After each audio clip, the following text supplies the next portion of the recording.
You're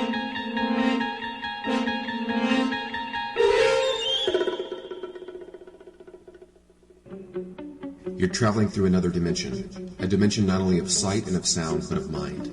A journey into a wondrous land whose boundaries are that of the imagination. There's a signpost up ahead. Your next stop, the narrow mind. Welcome once again to The Narrow Mind on this Atheistic Wednesday. The date today, Wednesday, the 27th of December. It's a great day to be a Christian. It's not such a great day to be a monkey's uncle, if you know what I'm talking about. That's right, you've joined us on Atheistic Wednesday. Atheistic Wednesday is the day that we set aside. Kind of, you know how the world actually celebrates April Fool's Day once a year? Well, we are so mindful of the unbelieving atheist community that, not just the atheist, mind you, the atheist who are prominent in getting out the message of unbelief. They are the atheist evangelists, bringing you the good news that man descended from monkeys, that life came from non-life, that order came out of disorder, that morals came out of non-morals. That's right. What an outlook on the world. Well, as I mentioned, it is Atheistic Wednesday. We don't have a guest scheduled today, so we are going to be taking calls. Our phone number is 1-800-466-1873. That is toll-free, 1-800-466-1873. Or you can call us on our local line, 619-793-5180. That's 619-793-5180. All right, we're going to be taking your calls live today. If you have a question or a comment about atheism, feel free to give us a call. You may have caught yesterday's program. That guy should actually be on Atheistic Wednesday. I had a guy who was actually purporting, that's a new word that I've added to my vocabulary, purporting to be a Christian, but yet teaching something that was entirely unbiblical. So the atheists have pointed out from time to time that Christians don't agree on everything, and we've pointed out they are not Christians just because they said they are Christians. So that's an important distinction for us to remember when dealing with those that bring unbiblical doctrine and things that, well, quite frankly, aren't good news at all. Just like atheism is concerned about spreading the good news of evolution and hopelessness, these guys are also concerned with spreading the good news of a works salvation, which actually is bad news at the end of the day. Well, you may recall a couple of weeks ago, we brought to your attention a website called endchristmas.com. That's end, the word end, and the word Christmas.com. We brought that to your attention. And we talked about how the Rational Response Club was putting together a nationwide effort, actually a worldwide effort, silly me, to end Christmas. I even heard them talking about getting on the Bill O'Reilly show, The Factor, with Bill O'Reilly. They were hoping that they were going to get on Bill O'Reilly. Well, it didn't happen this year. Maybe that's because Santa was checking his list and he was looking to see who was naughty and who was nice. And so maybe next year, guys. But I do want to give you the End Christmas update. All right, December 23rd, 2006. World Net Daily Reports under the Holiday Blues category. Man sets himself ablaze over use of the word Christmas. Flag-draped protester opposed school district dropping of winter break for holiday. That's right, folks. If you haven't heard about this, this is remarkable. Apparently somebody took the InChristmas.com thing a little bit too far.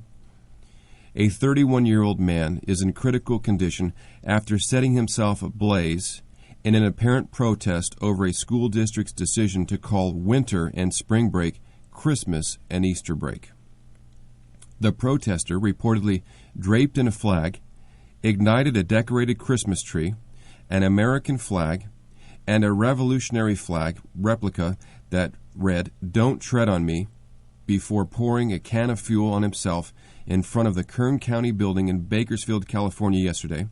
Yes, this kind of thing only happens in Bakersfield, the land of the fruits and the nuts.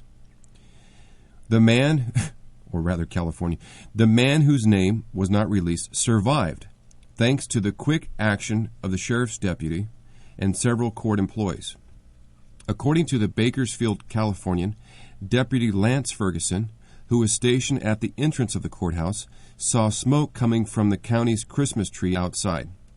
He ran to see the sight, carrying a fire extinguisher.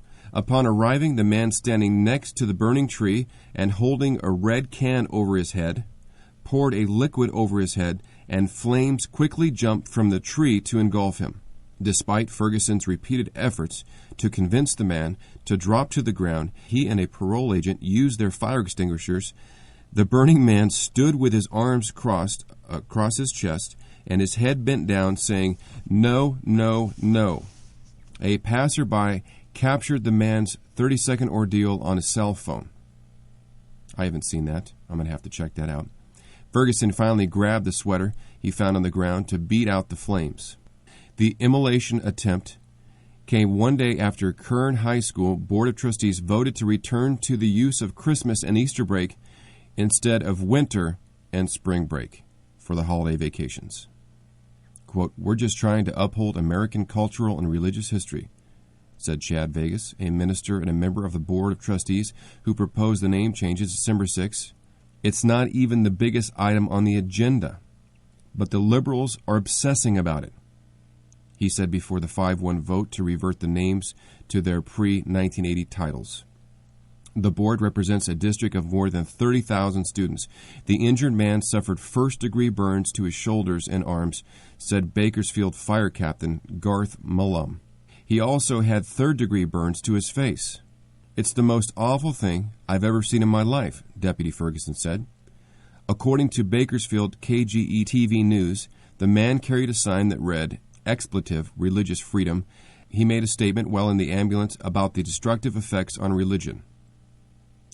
Quote, "I'm sad that any man would light themselves on fire because they disagree with a decision by a representative board elected by the voters," said Trustee Vargas. "My reaction as a pastor is that it demonstrates the deep depravity of man and his need for the grace of God through Jesus Christ." Amen. Look, guys, I think the Rational Response Club, the very ones who began the website inchristmas.com, should make this guy an honorary member of the Rational Response team. Not just the squad, the team. You know, the guys with the uniforms, the fake badges, the fake ID cards. I think you should also give him a squad car. That's right, a Rational Response squad car. I mean, this guy, he's helping you get your thing out there, man. He's promoting in Christmas. You guys, this is like a radical Islamic suicide bomber for the atheists, or at least the atheists that want to end Christmas. This guy's going to have to get an award. By the way, that reminds me, this coming Monday, the 1st of January 2007, we will be having at 12 p.m. on the West Coast the first annual Atheist Awards. I can be sure that this guy is going to get an award for something. Speaking of the Rational Response Squad and inchristmas.com, I'm happy to report that they were able to raise a total of $437. $437 to end Christmas. Enough said. You're a mean one, Mr. Grinch. But what world are these people living in? I mean, isn't it obvious that the words of the Gospel of John are true? That a great light has come into this world, but men prefer darkness, lest their deeds should be exposed. They not only want to end Christmas, they want to end anything that is remotely related to Jesus Christ. Amazing. Truly amazing. You know, I thought about something. You remember that song back in the 80s that it was a collaboration between all of these rock stars? You had Bono and you had Michael Jackson, Feed the World. Feed the world. Remember that? I can't sing, so you have to excuse me. But it's in the end of that song, or part of the loop in that song, they say, "Don't they know it's Christmas time?" Right? So the motivation for feeding the world is because it was Christmas time, at least according to the song. So I'm wondering if the Rational Response Club is successful next year in ending Christmas. Obviously, they're going to have to beef up their fundraising efforts. But if, in fact, they were able to end Christmas, would they then have to go back and change those songs, such as Feed the World? Or would they even feed the world? If they feed the world because don't they know it's Christmas time, does that mean that since there is no Christmas, that means there is no God? There is no right or wrong. It's all about me. Then there really is no need to feed the world. In fact, we should keep the food for ourselves. That way, we can ensure evolution, because remember, evolution is all about seeing my grandchildren come to fruition. At least that's what the atheists have told us when they call up here. That evolution is all about survival. It's all about the longevity of the human race. That's why people do what they do. So you might as well just keep your food. We're going to take a quick break, and we'll be right back taking your calls live at 1-800-466-1873. Do the chickens have large talons? Really? Well, the phones are awfully quiet today. Gee, I wonder why. I guess nobody wants to be a candidate or nominee for the Atheist Awards ceremony that's going to take place this Monday at 12 o'clock. Be sure and tune in for that, folks. We're going to be giving out some awards to the more prominent atheists in the atheist community, such as the Hillbilly Atheist, Reginald Finley, the Rational Response Club, and many others. You sure want to tune in for that. Shall we do our I'll Be a Monkey's Uncle update?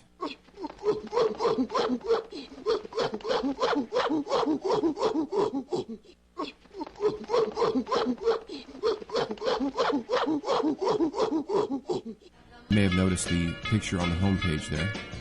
If you did, that is Charlie, the chimp that smokes. Charlie, the smoking chimp. Now, when I first saw this, I immediately said to myself, this couldn't be good for Christianity. This could not be good for Christianity.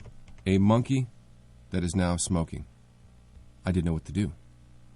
I was kind of in a panic. Because all this time I've been saying that there's a big difference between monkeys and human beings. But now we have a monkey smoking cigarettes. Booyah. So what are we to do with that? Let me just read this article to you. This is from CBS News.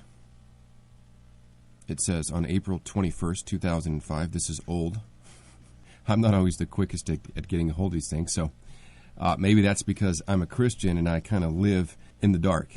It says, it might be an obvious saying, but this is a perfect example of monkey see, monkey do. When a chimpanzee started behaving in a uniquely human way, zookeepers knew they had a problem on their hands.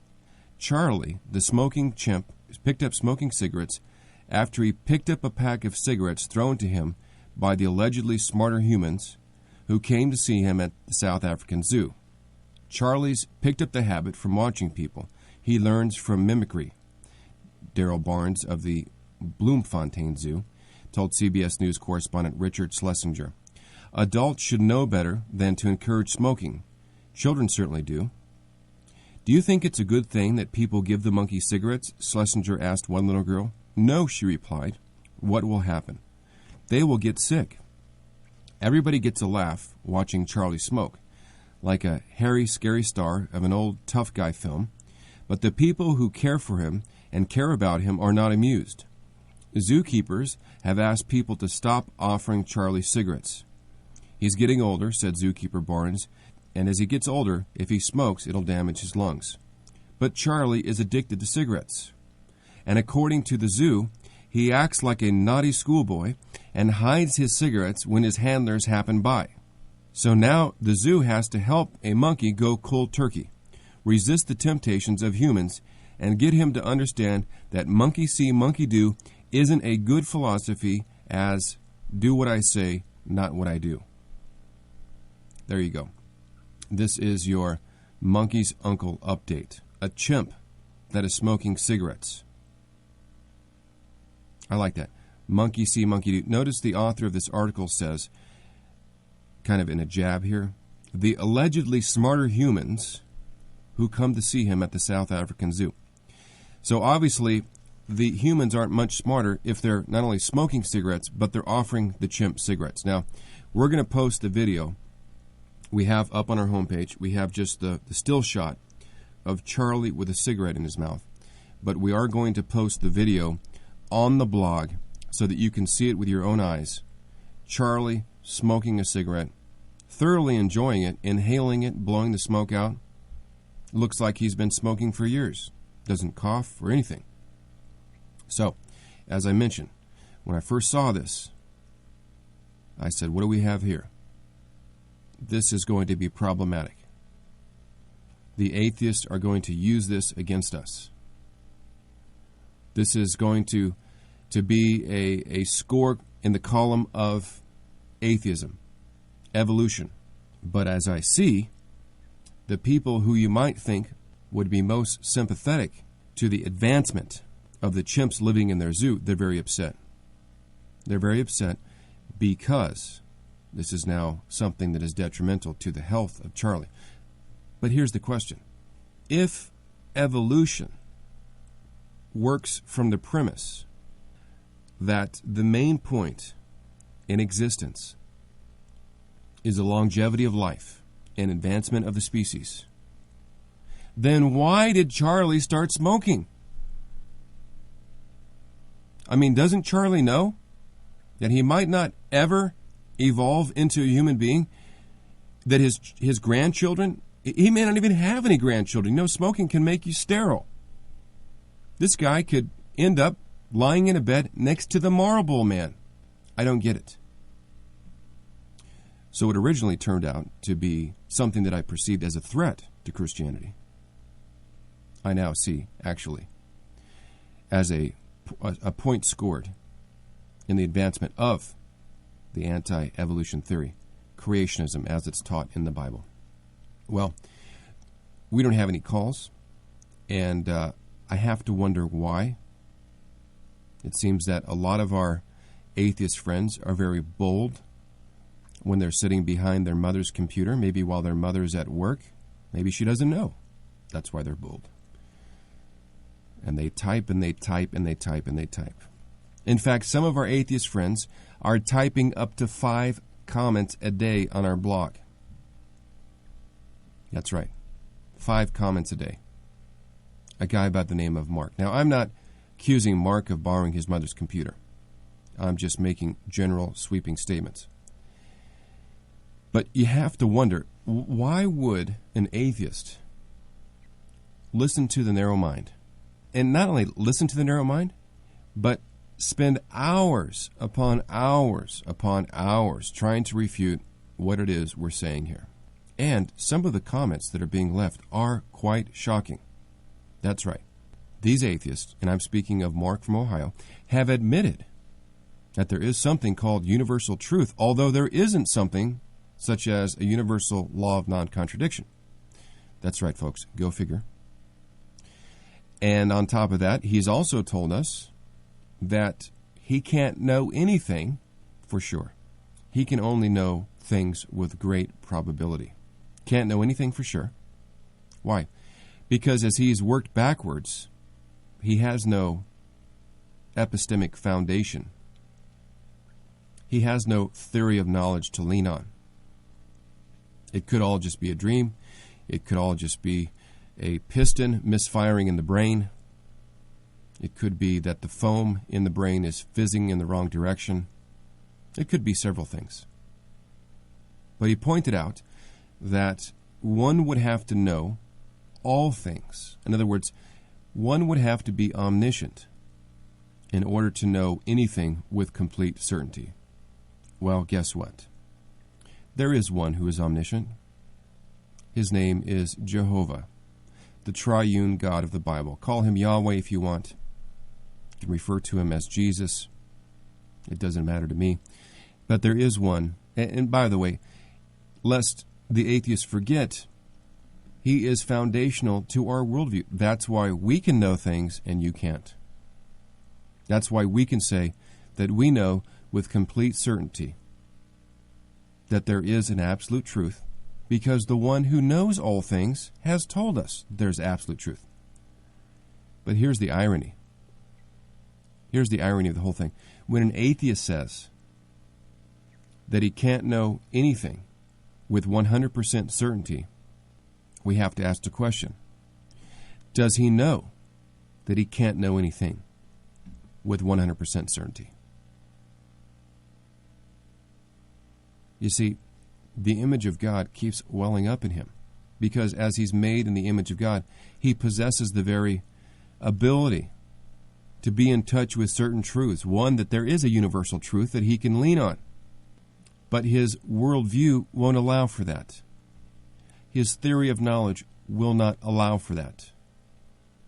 And because it won't allow for that, then he has to say, well, we can't know anything for sure, but it seems that he at least knows that for sure. I mean, I'm just pointing out observation. These are just observations that I'm seeing. Okay, you may not agree with Christianity. You may reject Christianity altogether. I understand that. But here's the thing. At least you have to confess that we have an epistemic theory, that we have a theory of epistemology that is consistent in practice and in philosophy.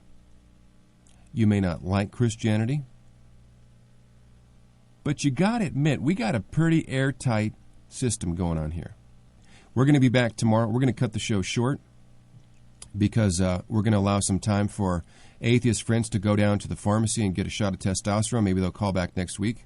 So we'll be back tomorrow morning with Covenant Theology Thursday. Until then, may the Lord bless the study of His Word.